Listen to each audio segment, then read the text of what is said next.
ਰਾਧੇ ਰਾਧੇ ਜੀ। ਅੱਜ ਦੇ ਨਵੇਂ ਬਲੌਗ ਦੇ ਵਿੱਚ ਤੁਹਾਡਾ ਸਵਾਗਤ ਹੈ ਜੀ।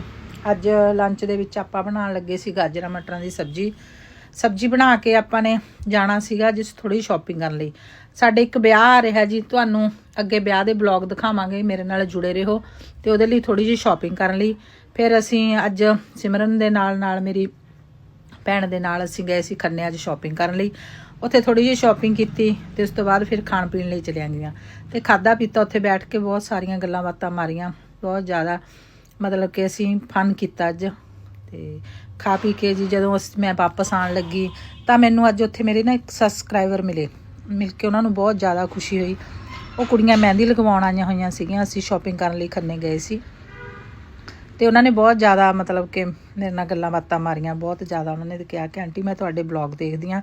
ਤੇ ਉਹ ਕੈਨੇਡਾ ਤੋਂ ਆਈ ਸੀ ਤੇ ਬਹੁਤ ਮਨ ਖੁਸ਼ ਹੋਇਆ ਉਹਨਾਂ ਨੂੰ ਮਿਲ ਕੇ। ਤੇ ਅੱਜ ਤੱਕ ਦੇ ਲਈ ਇੰਨਾ ਹੀ। ਕੱਲ੍ਹ ਨੂੰ ਮਿਲਦੇ ਹਾਂ ਜੀ ਨਵੇਂ ਬਲੌਗ ਦੇ ਨਾਲ।